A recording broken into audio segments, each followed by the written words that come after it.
mommy so that I may live. Then maybe I'll also need therapy by the end of this because all these characters are messing with my brain. What does a kumquat taste like? I feel like for the entire book I've been trying to not cry. I don't know what's happening. Hello book reading friends, welcome back to my channel, or welcome if you're new. Hello, welcome to another reading challenge. I am so excited about this one because I love reading outside of my comfort zone. I love trying new things. And I just love reading books about people, real life situations, everyday things. I love me the escapism. I love me the fantasy, clearly. But every once in a while, just getting that read that'll be extra emotionally, hopefully, impactful because of its everyday aspects. It's one of my favorite things about reading too. And I was particularly challenged by my Patreons to do this video, so shout out to them, because today we're gonna be reading 5 different literary fiction books. Now listen, literary fiction in my experience is a genre that is very hit or miss. Some books I've liked, some books I've really disliked, some I felt very indifferent towards, but it tends to be very all over the place with this one. But all in all, it's always an interesting experience because I feel like if you don't vibe with the characters, then you don't really vibe with the story. However, it is time for a real talk. How is your mental health doing right now?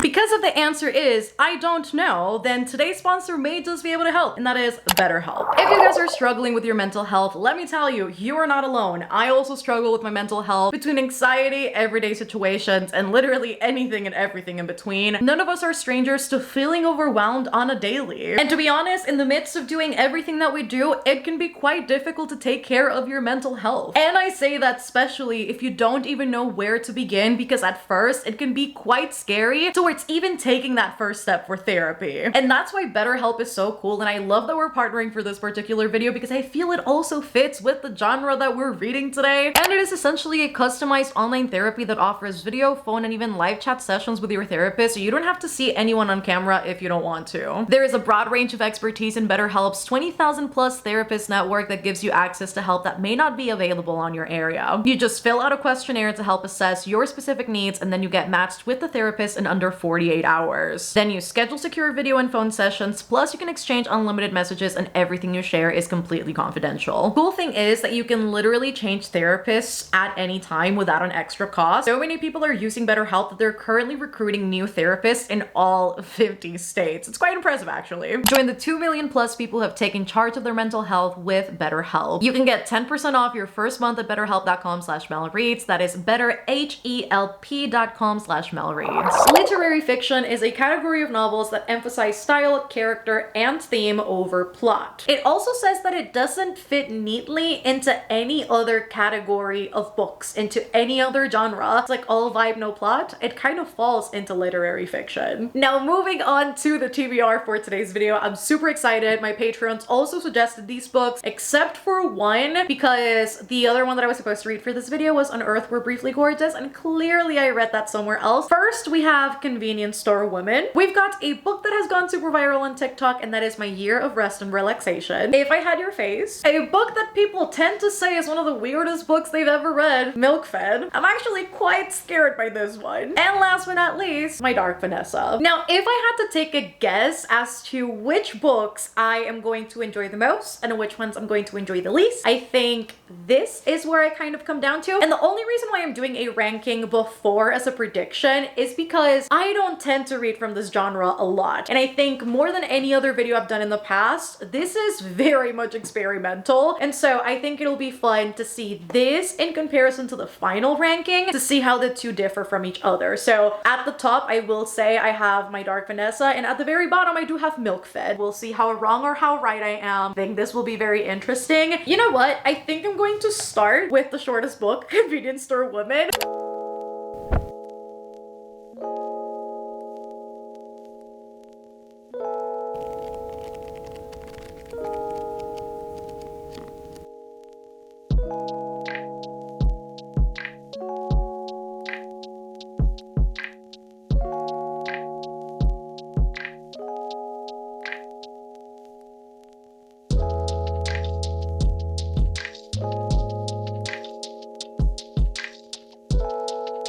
friends, welcome to the first update of the video. I have been reading Convenience Store Woman. Actually, I've been reading it on ebook format just because it's been easier to carry around my iPad with me, but I am a third of the way through Convenience Store Woman, and we essentially follow Keiko, who works at a convenience store, and there is really the only place that she's been able to fit in by societal standards. She is a person who has had a lot of difficulty growing up understanding social cues and digesting and expressing emotion the same way that the person next to her would. And so there is this neurodivergency aspect of this without outwardly saying that Keiko is neurodivergent, but I am really liking the way that this almost stream of consciousness is. Look at the baby. Hi everybody. Hello.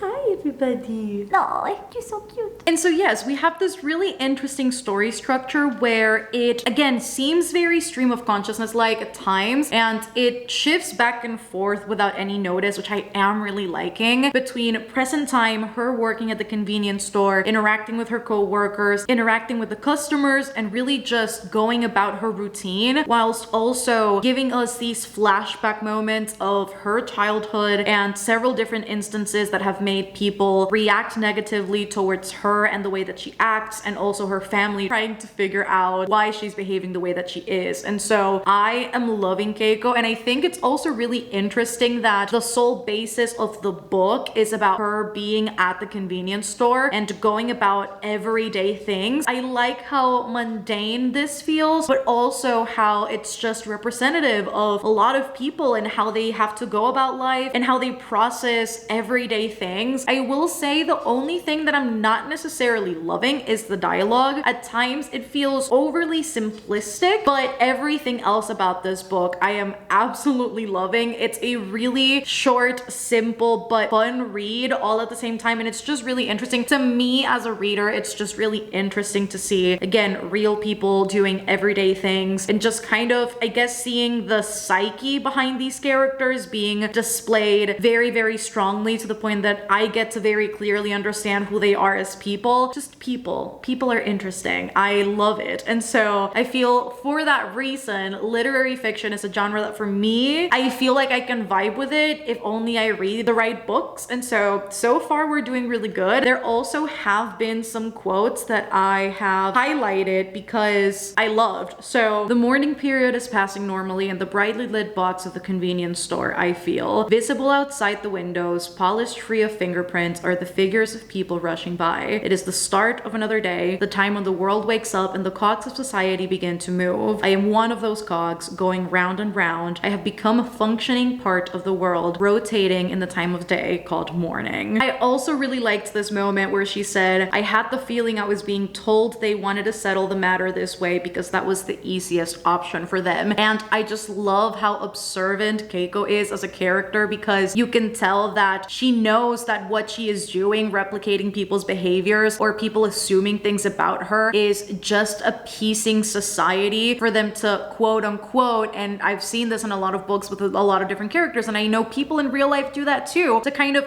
appease and make people digest who she is better when she shouldn't have to do that. And sometimes, and we saw that very prominently with people just assuming that she was asexual in the book because she hasn't really been romantically involved with anybody and she hasn't really fallen in love with anybody. And so people instantly assumed, oh, you're this, I'm putting you in this box, because anything other than that is not something that I could either process or even think about, because I am not well informed, and there's a lot of stigma still for neurodivergent folk. And even though it was a terrible moment for Keiko, it's just sadly the reality for a lot of people. This too, at that moment, for the first time ever, I felt I'd become a part in the machine of society. I had been reborn, I thought. That day, I actually became a normal cog in society. And that's her referring to her job in the convenience store and finally feeling like she belonged. And the reason why she felt so safe there, it's because she follows a manual. She replicates things that she sees on an everyday basis. And I think maybe also the fact that she works at the convenience store, having so much human interaction and seeing so many different people from different walks of life could also just be really good for her and stimulating almost in good ways to further that human interaction in ways that maybe she wouldn't be getting in other places. And I really like the way that she looks at that too. So I'm really enjoying this so far. It is a very, very enjoyable read. So I think we're off to a great start so far with this video. I'm gonna go ahead and probably read in bed because it's 10:17. Not Vin trying to attack a butterfly that's outside of the apartment. Either way, I'm about to go read, so I'll see you guys when I see you.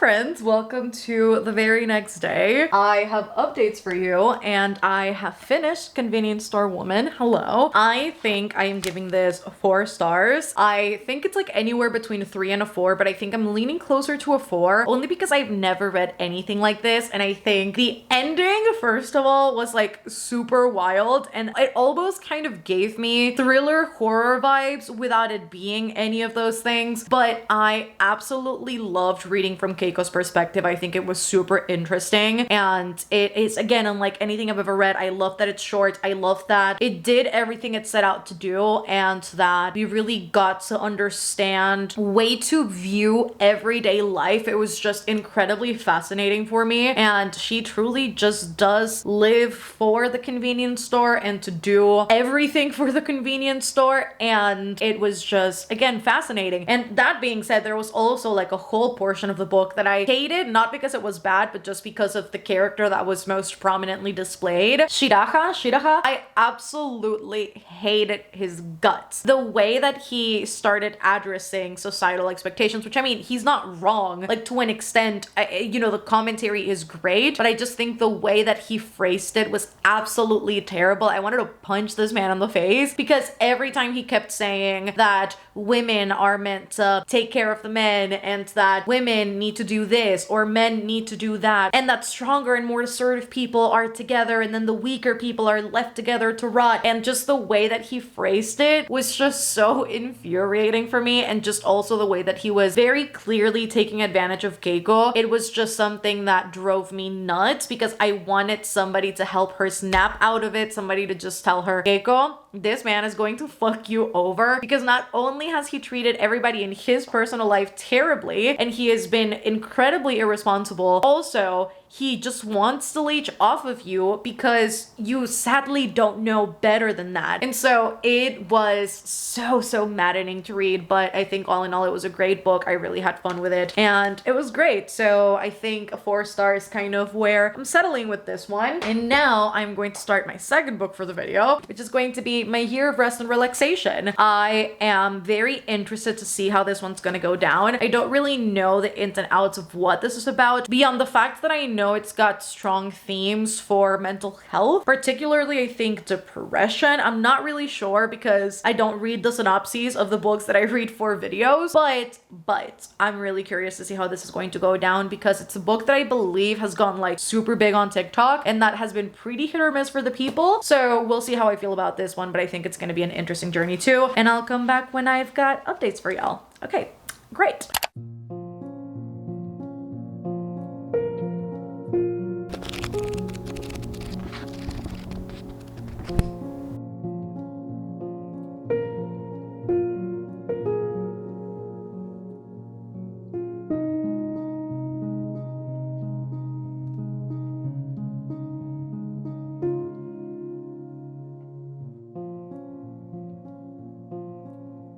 Okay, so I'm currently watching Pirates of the Caribbean 3 at World's End with my patrons right now. However, I need to update you guys because I need to double check this. I am currently 62% into my year of rest and relaxation. I am reading the ebook as I listen to the audiobook. This book is really interesting. I also don't think I've ever read anything like this in the past. We follow our main character, who is unnamed. We literally don't know her name. She is going through a very seeming rough patch through her life. She has decided to take a year off for rest and relaxation, meaning that she wants to sleep as much as she can for a whole year, and she finds avenues to do that, contacts and contracts a therapist who prescribes pills to her. However, this is terrible, and she does so very irresponsibly. There are times when she verbatim asks our main character, "What do you want? And I will prescribe it to you." And it's just such an irresponsible thing to do, especially because when you're, or at least I'd assume if you're prescribing something to a patient, you need to make sure that they're not exaggerating their claims. You need to pull off a bunch of tests just to see exactly what they need. And she has done none of that. And our main character is very aware of that. And she takes advantage of that. She blows things up a lot. And I don't doubt that she's going through stuff, because she definitely is. She is suffering through a lot of PTSD that she is neither acknowledging nor getting treated for. And so it's really interesting to read from the point of view of a character who to some people could be categorized as unlikable, just because she is hyper aware of how to, I guess, in ways manipulate her therapist to get her way. And the instances and the people surrounding her life are also not very positive. She has a best friend who she really despises, and it's a very toxic relationship, whether it's the truth or not, because we only really get our main character's POV. She claims that Riva, who is her best friend, doesn't like her and that she hates her. She also constantly talks about this really nasty, disgusting, toxic relationship with a boyfriend called Trevor, who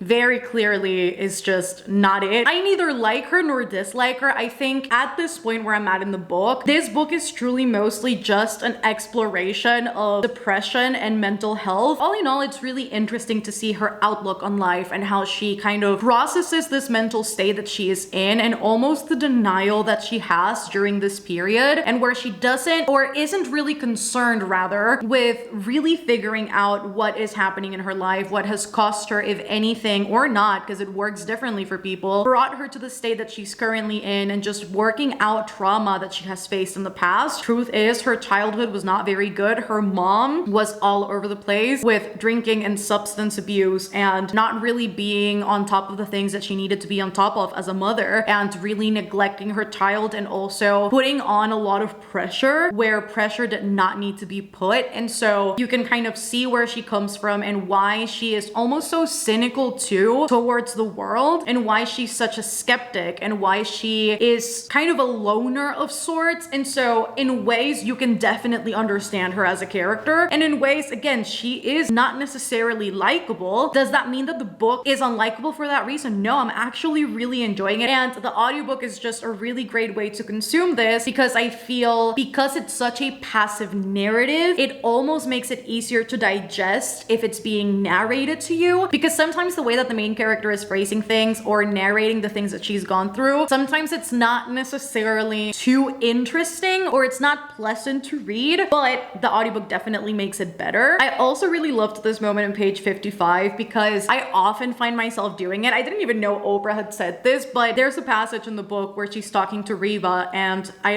can't remember which one of the two said it. I just highlighted it. Oprah says, "We women rush into decisions because we don't have faith that something better will ever come along." Literally the amount of times I've done that, I'm like, let me do this right now because I don't know if a better discount will come my way. 2 days later, if I had just patience, I would have saved like $100. So you know what? I felt this. I felt this in my soul. And there's also been a lot of sad moments in this. I suppose a part of me wished that when I put my key in the door, it would magically open into a different apartment, different life, place so bright with joy and excitement that I'd be temporarily blinded when I first saw it. I pictured what a documentary film crew would capture in my face as I glimpsed this whole new world before me. Like in those home improvement shows Riva liked to watch when she came over. And you can see that she's very clearly yearning for something different, a different childhood, a different life, a different lifestyle, different place to live. And she's not getting it, and that's equally frustrating for her as a character. And so it's a very interesting reading experience really with this book, because I feel in parts I'm not enjoying it, and then in parts I'm really, really liking it, and I kind of don't know where to fall on, but I guess it's just one of those odd books that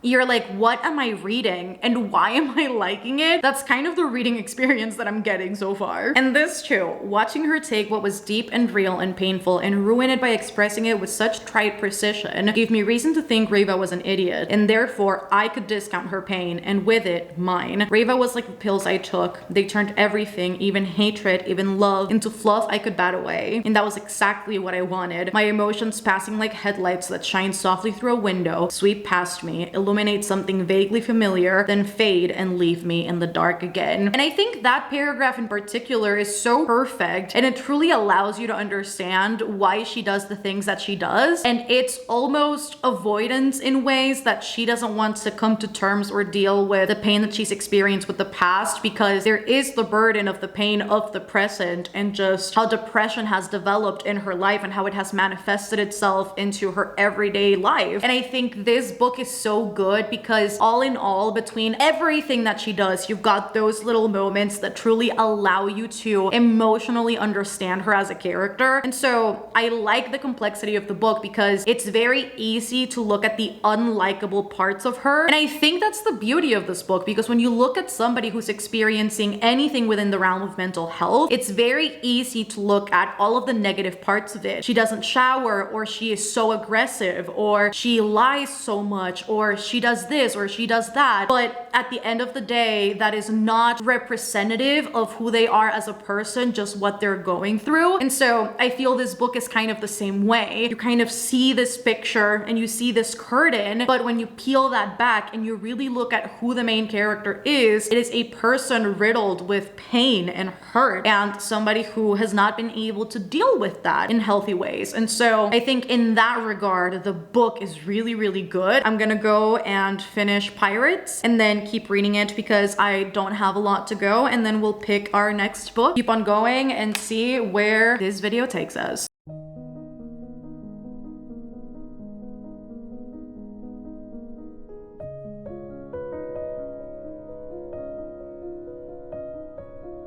Alright, so I finished my year of rest and relaxation, and honestly, what a weird reading experience, because I ended up really loving this. I am also giving this 4 stars, and I think ultimately what this book really explores is the idea of somebody who, by all societal standards, has everything anybody could ever want. She's got the money, the property, the really high-end, amazing clothing, the really nice apartment, the education. She went to a very prestigious university, and so what else could she want? But you don't really measure one's happiness through material means or through what you can observe on the outside. It truly means nothing. And so it explores the why is she not happy? And if she could ever be happy, then how can she achieve that? And it's really interesting, honestly, to have read from the perspective of a character who ultimately, she's in a great deal of pain. She is going through a very severe depression, and nobody in her life is really helping her. She is not going to the right people for help either, because the psychiatrist, she is going to the absolute wrong person for that, because she is just being overly medicated, and the entirety of the book is just told from this stream of consciousness from a character who is in this very medicated haze, and so she can never really see life clearly. She sometimes goes through these vignettes which are very chaotic and very disconcerting too for the reader, because the character doesn't even know what's happening. And in these medicated hazes, she leaves the house and gets food or orders takeout and rearranges her apartment. She doesn't remember any of these things. And she truly was just a person who was going through a great deal of pain. She was not using the necessary outlets to potentially get better or really help her out with whatever mental health struggle she was going through. And instead, she was going to absolute extremes in order to suppress those emotions, but it did the complete opposite in the end. And her medicated haze just ended up bringing all of the emotions and flashbacks to her childhood, which were the complete opposite of what she wanted to experience. And so in ways, it almost seems like even in life, when you want to avoid your problems and avoid your feelings, they will find a way to you so that you have to face them head on. And I think the facing it head on, or the getting out of that haze, haze, you know, moving past the year of rest and relaxation. I think that part to me was really one of the few elements of this book beyond the weirdness of it all, but I think it was truly one of the few parts of this book that I was like, okay, but that's it. And I get it. I get why the last third was not focused on her getting out of that year of rest and relaxation, though I think it also would have been a really interesting exploration to see her go deep into that haze and then come out of it and really come to terms with the past year, what happened, the fact that because of the decision she made and the medicated haze she was in, her body just incredibly weakened and she had to really rebuild her life in a way that she's not had to do before. And so I think although that exploration would have been interesting, that's not the title of the book, and the title is My Year of Rest and Relaxation, and of course it's focused mostly on that year and everything she goes through that year. It really was a lot. Like, it is emotionally taxing. Never read anything like this. I feel like this entire video will be, I've never read anything like this, because this is just a realm of its own, really, and I really liked it. I don't know what's happening. Am I becoming a literary fiction gal? Is this what's happening with me? I don't know. Then maybe I'll also need therapy by the end of this because all these characters are messing with my brain. We need to pick out another book. I literally have them all in the office, so let me pull them out and make you guys choose maybe over on Instagram, because it's 8:55. I really want to take a shower, kind of wash everything away from this character. I'm like, I need to like wash and reset right now. Why are you so cute then? She's been sleeping this whole time that I've been reading, And I appreciate it, Bubba. I appreciate it, Bubba. You're so good. nope, she wants the camera. No, abort mission. Abort mission.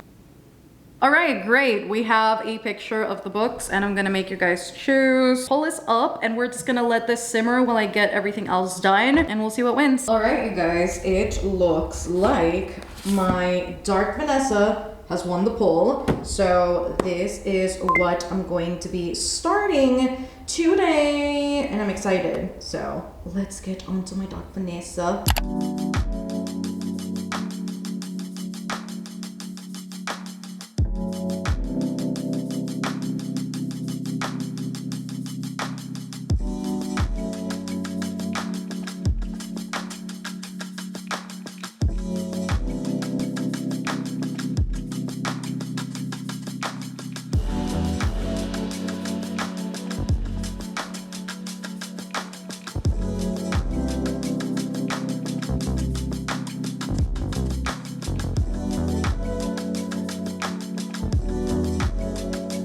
Hello friends, good morning. It's Wednesday and I'm still reading my Dark Vanessa. I didn't anticipate how hard it was going to be to read this. And so I'm here, hello. I should have guessed that this was gonna be a harder read emotionally, much more so than my Year of Rest and Relaxation, but this was just unexpectedly graphic and I have been taking my time with it because it really does take an emotional toll on you as a reader. And so I have been taking it slow. I've been reading it for the past 2.5 days or so, and I have 70 pages left, which is good. So I'm gonna be finishing it in a little bit. However, this book is just a lot to take in, which makes me really scared of how I'm going to react for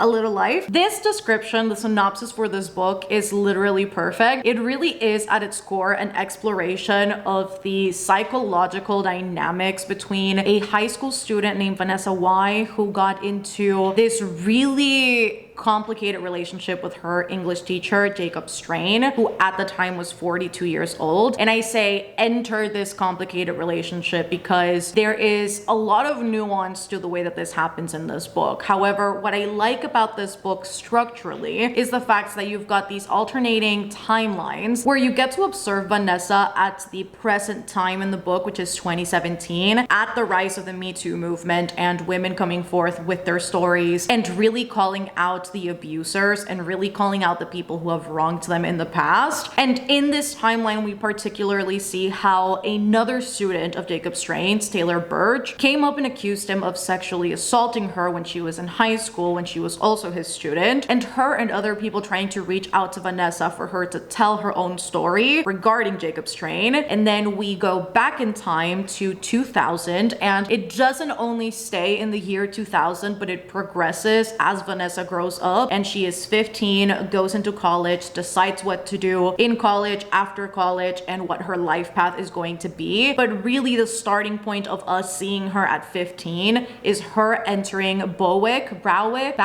not me already forgetting how to pronounce this school's name, but as she enters this private school that she begged her parents to get into, and meeting Jacob Strain and immediately feeling this connection and almost this magnetism towards him, and it develops from there. And all I have to say about this book, I think the way that I can sum up my experience reading it, is that it is uncomfortably interesting, I guess you could say. I think more so on the uncomfortable part, just because you are obviously inside Vanessa's head and you can very clearly see every single thought, how she processes things, how she is gaslit by this man into believing that she even has a choice, that she is the one in control when she very clearly isn't, gaslighting her into believing that she is a willing participant of this whole thing. And then also the nuances and complications almost of being in a relationship like this, where a lot of lines get blurred and she believes him so unconditionally at one point that she defends him and she really believes that she loves him and that he loves her back. And maybe he did or maybe he didn't, but you can definitely see that a lot of the way that she is seeing all of these things play out are very clearly influenced by what he is saying to her. And you can also tell that this is a man that is practiced in doing this, somebody who is very conniving, somebody who very clearly knows what motions to go through in order to lure all of these young girls into him. It's just been really disgusting to read about, because I don't think I've ever read a book that actually details things like this and where you can clearly see what has led up to these points and what has led up to these events. And it's just, it literally makes me nauseous. Like, I'm literally talking and I'm like, it's like, no, this book is just a lot. And I think saying the words a lot and saying the word uncomfortable are honestly some of the best ways to explain this book, because you want it to be uncomfortable for the reader and you want it to be a lot for the reader. When you're telling these stories, nothing is simple. When you're telling these stories, nothing is good. When you're telling these stories, nothing is fair. And there is really nothing happy or joyful about these situations happening, both fictionally and in real life, because this is very much something that happens in real life, unfortunately. And I think something that the author has really nailed down, that has just made this reading experience so much more just complex and fascinating yet horrifying at the same time, is really how the human mind operates in these kinds of situations. And you can very clearly tell that Vanessa, as she has grown up, her mind, her brain, in order to protect herself, has kind of blurred all of these events in a way that she really cannot tell what is memory and what is trauma and what really happened, or what she was conditioned to believe by Strain. And it is honestly heartbreaking to see her try and protect him time and time again and say, I will never tell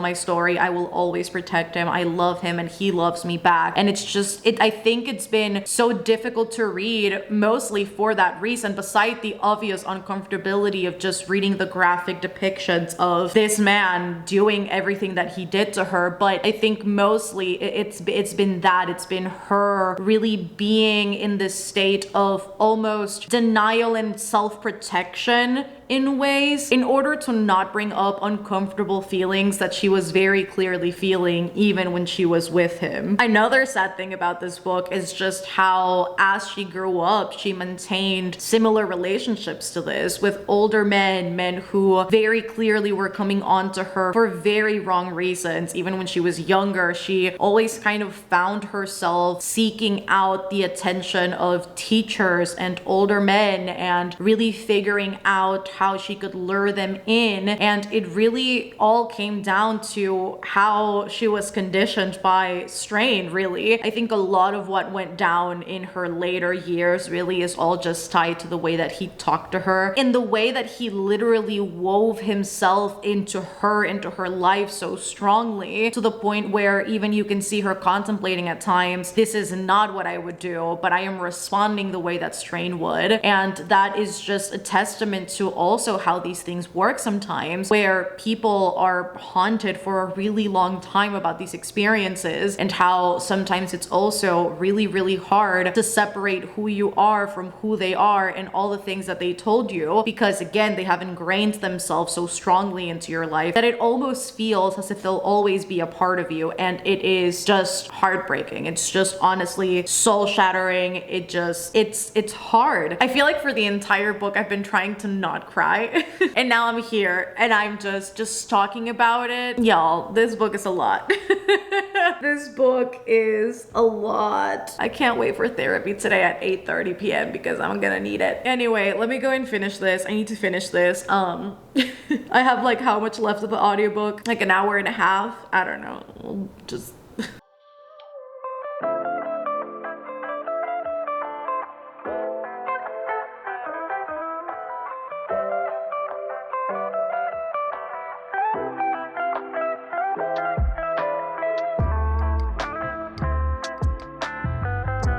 I need to stop crying before I like actually update you guys, but like I finished my Dark Vanessa. She's like, why are you crying, human? Do not want to know, but I will find out. But I don't want to know how I'm going to react to A Little Life, because this was hard enough to read, okay? The conversation surrounding accountability, men in particular who have been abusive towards young women or just women in general, was something that broke my heart, because this is something that we've seen time and time again, how institutions are constantly siding with abusers and how institutions don't really hold anybody accountable up until the situation completely viralizes and everybody holds them accountable. And we see time and time again how institutions and people don't believe the actual victims and survivors of abuse because they side with the abuser. And it just breaks my heart in this book, in those moments that we do get Taylor, who was also a character that a very traumatizing situation with Strain, and her saying that school failed us and they failed us ever since your allegations came up, and instead of actually firing him and holding him accountable for what the fuck he did to a freaking 15-year-old, they decided to make you stand in front of the entire school, explain the whole thing, lie, and allow people to question you on every single count of events that everybody has heard about. And then they kindly asked you to step away from the school, which just basically is like kicking you out, because they would much rather prefer to keep the teacher who abused you rather than kicking him out for being an absolute degenerate. And listen, it was tough. And then also, and I like that Vanessa did have that realization towards the end of the book, and it's a big subject in the story. I'm gonna look for the exact quote because I don't want to butcher it, but it's a big thread throughout the story where gets almost these false pretenses of consent in order to say, but didn't you say yes? Didn't you ask me to kiss you? Didn't you allow this to happen? So that he could shift culpability and say, but she wanted it too, or she wanted it, period. And that's not how it works, because as a 40-year-old man, you should know better than to try and get with a 15-year-old, which is not only illegal, but it's also disgusting. He doesn't answer, but I know why. Because he needs to know I'm willing. Like Strain insisting I vocalize what I want to shift the burden of culpability. And that's a big thread of this book, and it's just heartbreaking to see how that messes with Vanessa's psyche and to see how she assimilates a lot of things because he normalized them. But I'm gonna start Milk Fed because I have heard really weird things about this book, and I feel like this is the one I'm going to enjoy the least in this video, and the one that's gonna be sort of like the wacky. So we'll see what happens, but I'm gonna start Milk Fed, and obviously my Dark Vanessa was a 5-star.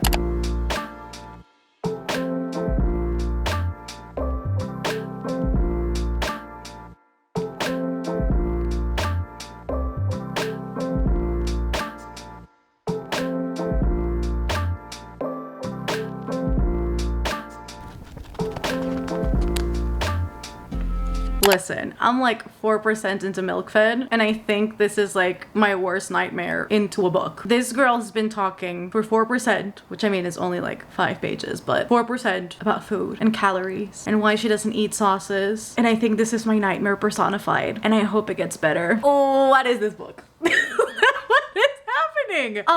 Who wants to rub about whose pussy in the air that smells salty and fishy? Who wants to do what? I am slightly disturbed by this book. I'm not gonna lie. This is something else.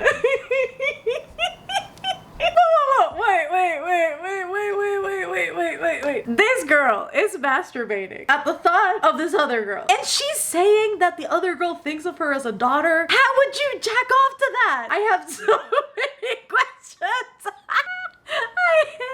I hate it so much. Yeah, I can't stop laughing.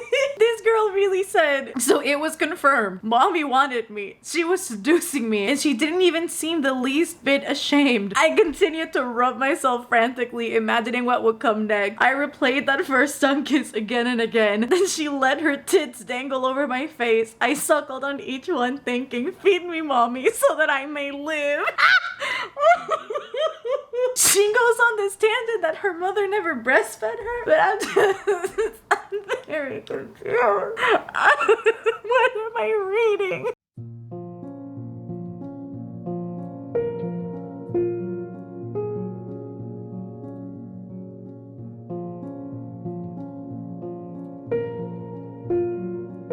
She expected it to taste mossy, cheesy, and maybe oceanic. What the? And a kumquat? What does a kumquat even taste like? What does a kumquat taste like? Distinctly citrusy. It's sour and tangy. The fact that she doesn't like it because it doesn't taste like fish. Girl, what the fuck? You know what the worst thing is? That I need to eat. I need to eat lunch. And how am I gonna eat lunch reading this fucking book? I was planning on ordering pizza. And you know what? She just ate like 2 chapters ago? Pizza. Hi friends. So I have freaking finished MelReads. Hello. And this book was bad. Like this book was really bad. And I feel like this book had so much potential to just do so much, particularly in the realm of eating disorders and disorderly eating and how that could potentially be tied to childhood trauma and societal expectations and projection of trauma from a family member, particularly a parent. This had so much potential with the conversation that it could establish, and instead it went in this weirdly erotic realm of incredibly odd references and statements that didn't even hit their mark. Like, this book just lacked nuance, lacked direction, lacked seriousness, just it lacked everything, and I am still unclear at the end of this book what this was supposed to be about. We follow our main character Rachel, and we follow her as she has this very unhealthy relationship with food. She counts every calorie and she really makes sure that she is eating the least bit of food possible so that she can stay within the realm of what is traditionally considered skinny. And that's something that has been instilled to her by her mom, and she has this really big fear of gaining weight and particularly being overweight. So the phobia element of it all was not something that I enjoyed in this book. And as somebody who has struggled with disorderly eating and eating disorders, I felt almost flabbergasted by the way that this was handled in the book, because while yes, at times, and you know, everybody experiences disorderly eating and eating disorders differently, even if there is or could be that sort of obsession with counting calories and eating or not eating or eating protein bars because you can very clearly measure out where each gram of everything is coming in, I feel like it really lacked the nuance of that particular situation for the character in a way that every bit of interesting conversation this book could have established wasn't even present in the writing process, it seems like. And so she got really great advice from her therapist even in the book, where the therapist told her, I think it'd be really, really great if you actually establish some sort of conversation with your mom so that she can understand and you can also just relinquish all of that pain and really let her know that she is tied to this eating disorder and that she contributed, whether by projecting or really putting so much pressure onto you in regards to weight. And the main character said that she didn't want to do any of that. She didn't want to talk to her mom, or she did want to talk to her mom and she did want to do this, but without any of the results, without any of the process, without any of the progress. And it was just really infuriating to see somebody who really just was not willing to do anything in order to get better, because having an eating disorder is not fun. And especially if you're aware of the possibility of an eating disorder like the main character is, you are concerned for yourself each and every day without really knowing which avenues to go to in order to get better, or at least that was my experience. And so it was just really infuriating from my perspective to read about this character, because I know I would have given anything at any point in time to actually get better, but I didn't know what tools to use. I didn't know who to talk to. I didn't even know how to talk to my parents about it, particularly also to my mom about it. And so I was just, from a personal standpoint, a very personal experience, I was just very angry at the execution of this book and just the over-sexualization of everything, how everything just had to be sexual, how everything had to be an insinuation, how everything just had to be a sexual comment. And I am not conservative in that regard. You guys know me. I be saying the wildest things all the time, and I'm very out there. But this book just made it so unnecessarily almost disgusting, almost, that I was just not vibing with it. And what it says here, a scathingly funny, wildly erotic, fiercely imaginative novel about food, sex, and God. I'm like, you tried to make it all those things, but it just didn't hit like that for me. So this was just a major miss. I am rating this 1 star. There was not a single thing about this book that I liked. There was not a single character I vibed with that I think is redeemable, and that's just my personal opinion. I love it for everybody who loved this book, but this is just not it. Like, if I could erase this from my mind, if I could have never read about fishy anythings, about kumquats anything, I would take it back. I would go back in time and I would just go back to the good old days. We are moving into the last book for this video, which is If I Had Your Face by Frances Cha. So we are going to start this in just 10-15 minutes. I'm gonna take a little bit of a break, chat with my patrons because we're currently sprinting, and then start this. And I'm actually really excited about this one, so we'll see how this goes, but I have a lot of faith that this will go really, really well.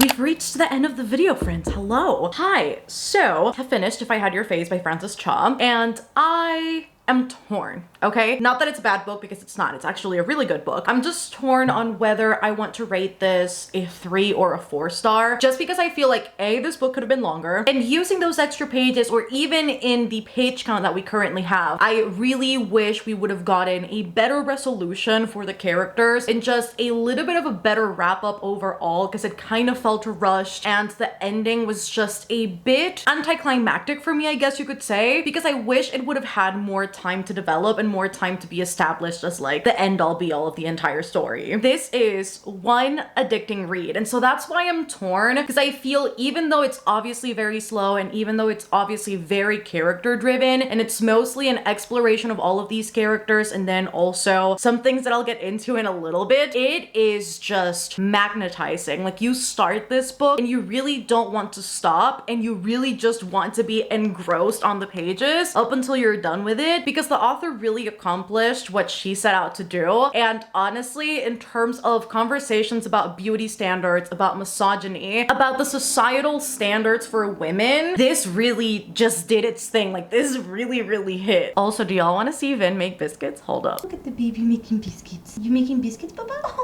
All the biscuits. All the biscuits. However, as far as the synopsis for this goes, we follow 5 different women who all live in the same building. It's set in Seoul, Korea. And while all of their stories are very distinctive and very different, and each of their voices is also, which is something that I loved about this book, each of them had their own unique voice. In the audiobook, in the parts where I was organizing the house and I wasn't really reading the ebook or reading the physical, this was a book that I could distinctly tell which head I was in, because all of the POVs are in first person and I could tell which character was talking shocking because of their life experiences, the way that they handled themselves, the way that their thoughts played out. And that is something that I really have to commend the author for. Not that the author is ever going to watch this, but I think it's really hard to come by sometimes, a book that has a lot of different POVs, particularly in first person, where you're actually reading it and you can tell these characters apart, because oftentimes they end up sounding kind of exactly the same. And so that was one aspect of this book that I really enjoyed. And so we first follow Cutie, who works at this salon, this room salon, where she entertains really high status businessmen, entrepreneurs, just very wealthy men. And because this is a very demanding job in terms of the beauty standard, she has undergone a lot of physical alterations, a lot of physical surgeries in order to be as pretty as she can be, so that she can get higher rates, she can entertain more, and more than anything, to sustain a lifestyle for herself that's obviously actually sustainable and that she can actually maintain. Though I guess sustain and maintain are kind of the same. We also follow Miho, who grew up in an orphanage, and she in particular is a really talented artist, and she is so talented, in fact, that she got a scholarship to study abroad in New York City and really pursue her dreams. But life isn't as simple as that. There is a very dark and ominous past, it seems like, very mysterious too, and there's also a lot of elitist commentary within her POVs that was actually really great. And we particularly follow her as she enters this narrative back in Seoul after finishing her degree, and her really complicated relationship with her super wealthy corporate boyfriend. And I think that's one of the things that I really love about this book, is that regardless of which POV you're reading, and even if their life experiences may or may not be different, there is a common thread with the commentary of this book about misogyny, about the beauty standards, particularly in Korea, and this really massive craze towards physical alterations and surgery, and really just high and almost unattainable beauty standards, it seems like, and how that continues to affect women on a daily basis, and how that also impacts their work life and how they're perceived in work, how they're perceived in everyday life, and how because of the women who by misogyny have undergone surgery, there is a pressure for the women who haven't to either pursue that, or this almost worry that if they don't, what could potentially happen to them, because this is such a big thing culturally. We also follow Ara, who is a hairstylist, and her POV was a particularly fun one to read from. She is obsessed with a K-pop band, particularly their, I guess, like their main star, and she really hopes to meet him one day. So this one kind of delves into this K-pop culture, K-idols, which was also a really nice addition when you're looking at this from a cultural standpoint on top of everything else that is already included in the novel. And then we have Wona, who is pregnant with a child that she can't necessarily maintain a lifestyle for. She is trying to make ends meet even though she's married, even with the help of her husband. And it really just shows the hardship of what a lot of people have to go through, even with two working parents in a single family, how sometimes it's incredibly hard to bring that bread to the table. Like, it's not as easy as it seems. But I think beyond all of these characters' life's experiences, what truly shines about this is the societal commentary, just the commentary in general, which is something that is very deeply ingrained into the roots of this book, and is honestly, again, beyond the women, which honestly the characters are just the bread and butter of this whole thing. Like, they are it. They are the moment. Obviously, this is very character driven, so I feel like it's honestly unnecessary to say, but like, they are the moment. This commentary just added to an already complex narrative. There is also something to be said about this book and how it addresses the way that women constantly have to pander towards the fantasies of rich men, and how they're constantly adhering to rules that they are neither comfortable with nor have they set themselves. And like I've said before, I love reading about real life situations, real people, real characters, and I think this book really encompasses that perfectly. There is something to be said about all of these very human everyday life experiences and how the author wrote about them, because it's told in a very just real and raw way. And I know, I use this term, real and raw. But honestly, when I read a book like this, it just really just seems real and raw. I don't know what other words to use. And so yes, friends, those are the books that I read for today's video. I will not be reading literary fiction anytime soon. Let me tell you, this is draining, this is exhausting. I love my escapism, and I will be going back to it for a second there, because because these just left me emotionally exhausted, and I feel like that's just where we're at. It is emotionally exhausting. It is what it is. And so if I had to make my ranking, let's make some adjustments right here. I think this right here is going to be my final ranking. So at the very top, we've got my Dark Vanessa, followed by my Year of Rest and Relaxation. I've got If I Had Your Face, then Convenience Store Woman, and then MilkFed. And yes, you guys, I really don't want to look at litfic for like another 3 weeks.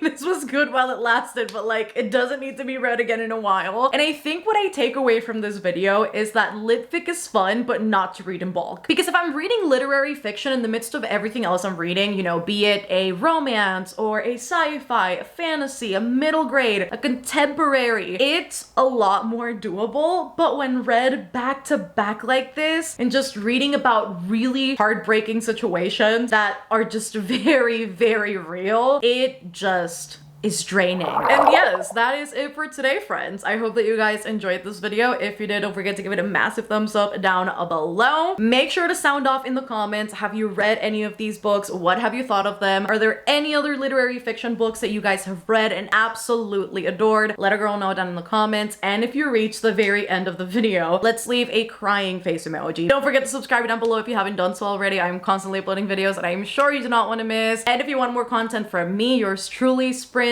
live shows, a book club, a Discord server, extra videos, all around just amazing stuff. I do have a Patreon, and that is always linked down below alongside all of my social medias. Again, thank you so much to BetterHelp for sponsoring today's video. Don't forget that you can check them out over at the link at the top of the description. You can get 10% off your first month of therapy if you go to betterhelp.com/MelReads. Again, that is betterhelp.com/MelReads. I love you guys so much, and I shall see you on the next one. Bye, guys.